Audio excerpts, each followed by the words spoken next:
Karanasan ito ni Uping. Nangyari taong 1999, buwan ng Disyembre, nang minsang nagtatrabaho siya bilang isang gwardya sa isang propidad na nabili ng kanyang amo. Wala pa siyang ibang kasama roon kasi aayusin pa ang buong lugar o i-develop. Ang kanyang tinutulugan naman ay isang kubo lamang nakatamtaman ng laki. Yun bang pagpasok mo ay kusina na, tapos merong kwarto na maliit kung saan siya natutulog at nagpapahinga. Balekubo po yun ng dating may-ari at pinaayos lang ng amo ni Uping para meron siyang matutulugan. At siya nga pala, kung hindi nyo na itatanong, stay in ang gwardya roon. Pagkabilis sa propidad na yon ay nakapader na ang buong lugar, pero sa loob ay sobrang matalahib at mahahaba pa, tapos puro kakahuyan ang makikita, buhat ng matagal na panahon na hindi tinirahan ng dating nagmamay-ari. Malayo ito sa kabahayan at nakaposisyon sa paanan ng bundok, kaya naman sobrang tahimik ng lugar. Ayon sa kwento ni Uping, kung bibili siya ng sigarilyo ay talagang kailangan pang maglakad ng pagkalayo-layo. Wala rin pong kuryente roon kasi nga matagal nang hindi tinirhan, kung kaya madilim din talaga.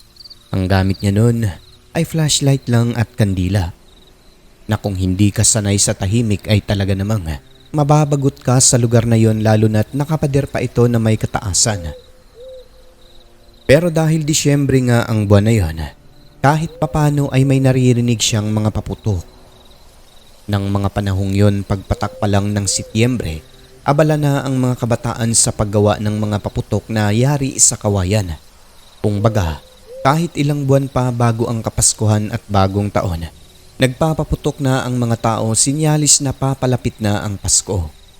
Kaya hayon, kahit papano, sa pamamagitan ng mga putok na kanyang naririnig paminsan-minsan, ay naiibsan ang kanyang kabagutan. So ayun na nga po, sa pag-iikot at pag-oobserba ni Uping sa loob o yung kanyang nasasakupan, bagaman matalahib, napansin niya sa likod na bahagi na parang may daanan ng tao. Yun bang masasabi mo na dinadaanan lagi kasi hindi tinubuan ng mga damo? Yung mga nakikita nating daanan ng tao sa bukid o sa bundok, ganon na ganon ang napansin niya na hindi ginagapangan ng damo kasi nga laging naaapakan ng tao. Bukod doon, napansin niya ring malinis ang ilalim ng mga kanyugan. Kumbaga wala siyang nakita na may hulog na bunga sa ilalim. So ibig sabihin lang po nun, may nangunguha sa mga ito at maaaring mga tao na pumapasok doon at sa pader dumadaan. So libre sa pagkukopra, lalo na ang mga panahong nakatenga pa ang lupa.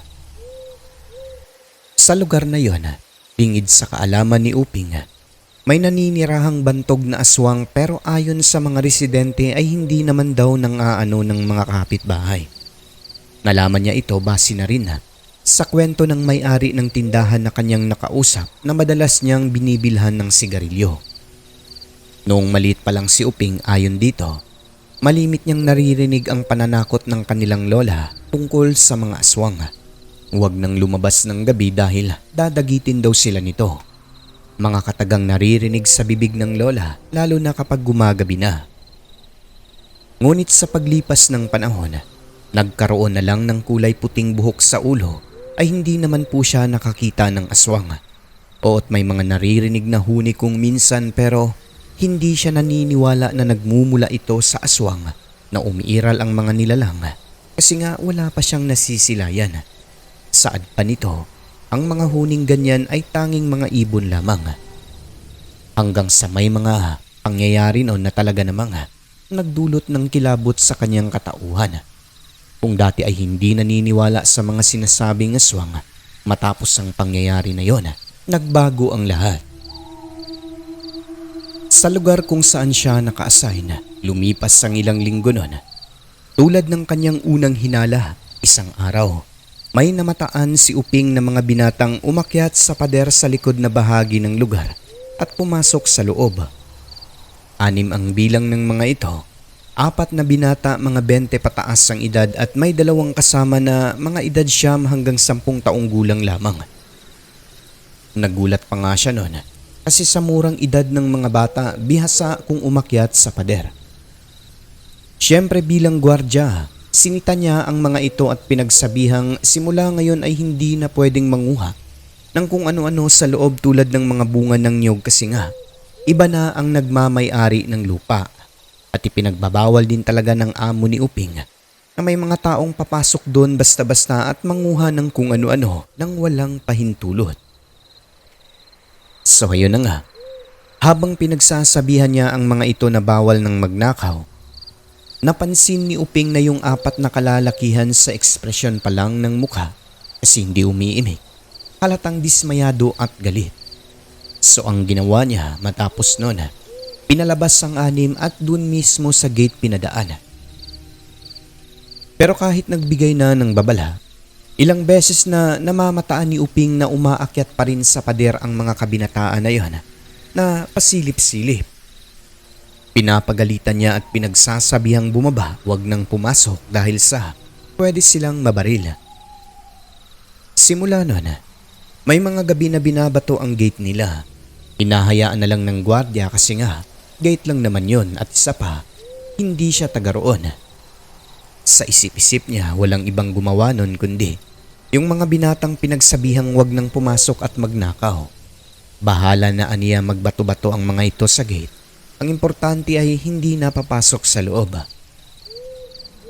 Ngunit makalipas lang ang ilang araw noon, minsan 2:00 ng hapon, nahuli na naman ni Uping ang kabinataang ito sa likurang bahagi.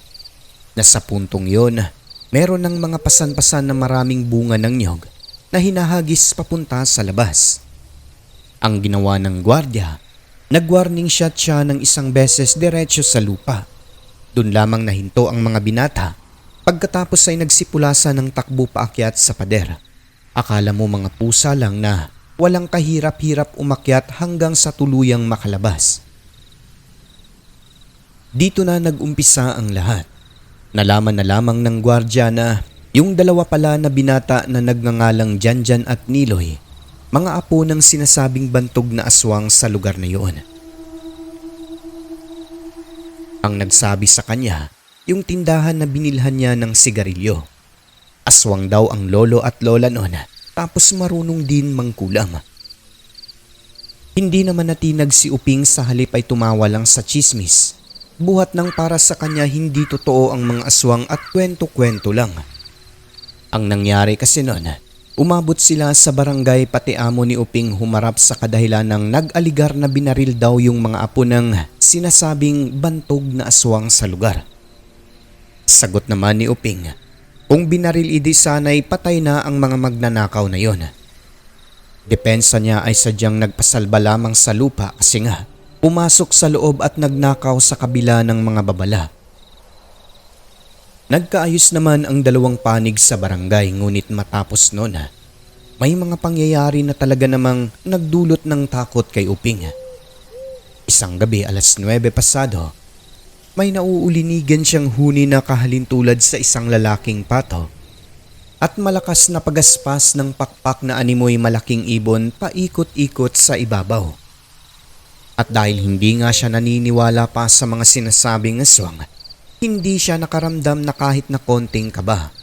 Sa isip-isip ng gwardya, mga uri ng pato lamang ito na lumilipad sa gabi at aniya, uhulihin pa nga kasi nga ulam na. Pero kapag lalabas naman siya dala ang flashlight, wala naman itong nakikitang pato kahit na parang nasa ibabaw lang kung minsan ang mga naririnig na huni nito. May mga pagkakataon din na parang nasa tuktok ng niyog. Ngunit kapag tinatapatan ng ilaw ay wala siyang nasisilayan. Hindi lang isang beses nangyari ito, kundi nauulit ng ilang gabi at kung minsan sunod-sunod talaga. Hanggang sa nakaramdam ng kakaiba si Uping noon dahil sa isip-isip niya parang may mali na sapagkat gabi-gabi na talaga ang mga nauulinigang bisita. Ano naman kasi ang gagawin ng pato roon tapos wala ring malapit na palayan sa lugar o katubigan kung saan madalas naririnig ang mga huni ng wild duck, kung kaya nasabi niyang may hindi tama. Napapaisip na lamang si Uping Naalala ang mga kahapong kinukwento ng kanyang lola. Makalipas ang ilang araw noon kung kailan maliwanag ang buwan, isang gabi, dito talagang kinilabutan si Uping sa kanyang nasaksihan. Paano kasi habang nakikinig ng radyong di baterya, naninigarilyo sa bungad ng pinto ng kanyang tinutulugang kubo. Maya-maya pa, may humuning napakalakas na ingay ng nilalang. At sa pagkakataong ito, hindi napato kundi tinig na talaga ng isang wakwak. Doon napatayo si Uping mula sa pagkakaupo, inilabutan. Napahawak ng flashlight at baril pagkatapos ay napatingala sa mga puno sa kadahilan ng paikot-ikot lang ang nilalang. Hanggang ilang minuto pa, may napansin siyang gumagalaw sa may katawan ng isang puno ng niyog. Pagkatapat niya ng flashlight dito, talagang napaatras ang gwardiya at nakasambit ng mga katagang Jesus Mariosep. Dahil kitang-kita niya ang nakayakap na nilalang na kaagad din na umikot nagtago sa likod ng katawan ng puno pagkatapos ay pasilip-silip sa kanya. At ayon sa gwardiya, maihahalin tulad ito sa kwento ng kanyang lola na isang aswang. Sino bang hindi kikilabutan sa itsura pa lang? Nang tamaan ng ilaw ang maitim nitong mukha, namumula ang bilugang mga mata. May pakpak at talaga namang ang figura ay kahalintulad sa isang taong sinlaki ng batang nasa mga 5 taong gulang. Tinutukan niya ito ng baril pero hindi pinaputukan sa kadahilan ng hindi naman umatake sa kanya. Bagkus ay parang nananakot lang. Pagkatutok ng baril, bigla itong bumitaw sa niyog, lumipad palayo papunta sa labas ng pader. Nang dahil sa karanasan na yon, kung dati hindi kumbinsido si Uping na umiiral ang mga aswang, matapos ang pangyayaring yon ay talaga namang nakaramdam siya ng takot. Totoo pala ang mga nilalang na ito at tunay nga nakakapanindig balahibo. Simula nun, hindi na siya nagpapakampante sa lugar. Bawat gabi ay alerto at kung minsan ay madaling araw nang nakakatulog. Nang minsang makausap niya ang matandang may-ari ng tindahan, inilahad ni Uping ang kanyang mga nakakatakot na karanasan. Totoo pala talaga ang mga aswang na ino? Oo naman. At bakit mo natanong? Kasi nung nakaraang gabi, nakita ko talaga nakayakap sa katawan ng puno ng nyug. Kahit may baril ako dyan ay grabe. Naninindig talaga ang balahibo ko pagkakita sa wangis nito. Sobrang nakakatakot. O anong ginawa mo? Tinutukan ko lang ng baril, hindi ko naman pinaputukan. Ayun, biglang lumipad at naglaho. Tinutukan mo? Nako, magagalit sa'yo lalo. Kung ako sa'yo, mag-iingat ka na lang dyan kasi alam mo namang may nagalit sa'yo rito. Bunga punay. Pero kakausapin ko ang aking amo na kung pwede may kasama ako rito. Mas mabuti kung may kasama ka. At tugon pa ng matanda, baka ang nakitang aswang ni Uping ay ang kapitbahay nilang Bantog kasi nga may nangyaring girian dahil sa pagpapaputok ng baril. At yun na nga po, kinausap ni Uping ang kanyang amo tungkol sa kanyang mga naging karanasan. Subalit tinawanan lang siya at sinabing hindi totoo ang mga aswang. Namamalikmata lang daw ito at baka paniki lang ang nakita. Pero aswang po talaga sir. Tao talaga ang figura. O di binaril mo sana at para makahuli tayo ng aswang. Lumipad din kaagad sir. Tingin ko parang may koneksyon ito sa pagpapaputok ko ng baril sa mga kabataan. Kasi yung 2 binata sir, mga apo raw kasi yun ng Bantog na aswang dito Sus, maniwala ka dyan Uping, may baril ka, gwardiya ka. Pag nagpakita sa'yo ulit, edi barilin mo na. Tignan lang natin kung uubra ba yung pagkaaswang-aswang na yan. Medyo nakaginhawa naman ang gwardiya sapagkat sa mga susunod na linggo ayon sa kanyang amo ay magdadagdag raw ng mga tao dahil sisimulan na ang pagdevelop. Ngunit kinagabihan, nangyari ang mga bagay na hindi niya inaasahan. Mga pangyayaring talaga namang nagdulot sa kanya ng takot at kaba sa lugar na yon. 12:00 ng hating gabi, naalimpungatan si Uping sa lakas ng huni ng aswang na paikot-ikot sa kanyang kubong tinutulugan. Makaraan pa ang ilang minuto, naramdaman niyang may lumapag sa lupa at lumapit sa dingding kung saan siya nakapwesto o natutulog. Dito na siya kinabahan ng todo sapagkat nauulinigan niya ang huni ng isang nilalang na akala mo asong galit na galit sa labas na parang nakadikit talaga sa dingding kung saan siya nakahiga. Sa puntong yon, kahit takot na pilit nilalakasan ang sarili, nagsalita si Uping at sinabing, "Kung sino ka mang aswang ka, wag na wag mo akong takutin. Alam kong taga rito ka, kilala ko kayo. Wag mo akong hahamunin dahil babarilin ko talaga kayo." Matapos niyang magsalita, halos lisan si Uping ng kanyang kaluluha sa kadahilanang bigla na lang parang may nahulog na kung anong mabigat na nilalang sa bubungan. Pagkatapos ay palundag-lundag ito sa ibabaw na parang gustong sirain ang bubong. Mabuti na lang ng mga panahon na yon, makakapal pa ang yero kaya hindi talaga nasira o kahit na yupi man lang. Napagtanto na lamang ng gwardya, 2 aswang ang nangdudoon ng gabi na yon sa kadahilanang habang may nagpalundag-lundag sa bubong. Meron namang nananadyak sa dingding ng kubo at nangangalmot sa may bintana na parang gustong sirain. So ayun na nga, nagpaputok na ang gwardya mula sa loob ng kubo kung kaya umalingaw-ngaw sa lugar ang mga putok ng baril. Sa 15 na balang nasa kanya, 5 na lamang ang natira. Matapos niyang gawin yon, nawala naman ang nilalang sa labas.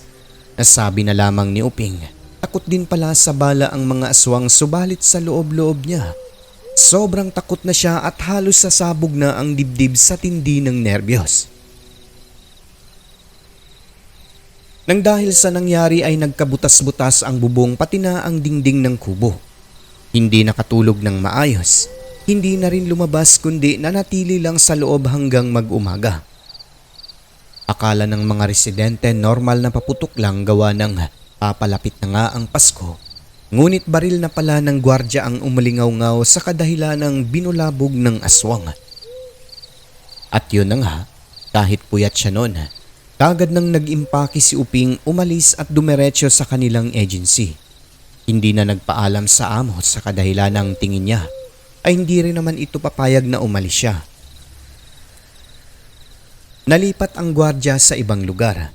Makalipas pa ang ilang linggo, umalis din yung kasama niyang pinalit doon dahil tulad sa nangyari sa kanya, ginagambala rin daw ito ng mga kaaswangan.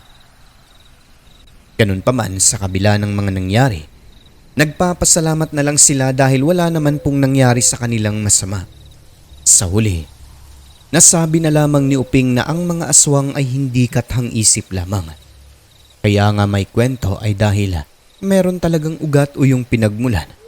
Mga sinaunang kaganapan na iilan lang ang makakapagpatunay. Mga nakakatakot na pangyayaring pinagpasapasahan na tanging sa mga kwento na lamang masisilayan.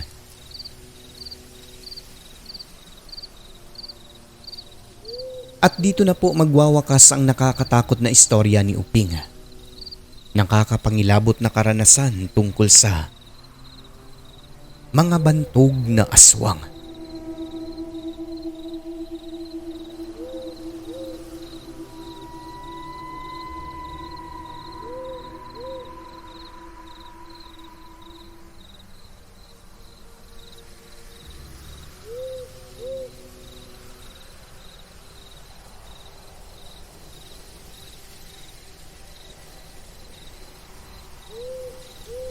Ang mundo ating ginagalawan, nababalot ng kahiwagaan na tanging ang Diyos lamang ang siyang may kasagutan.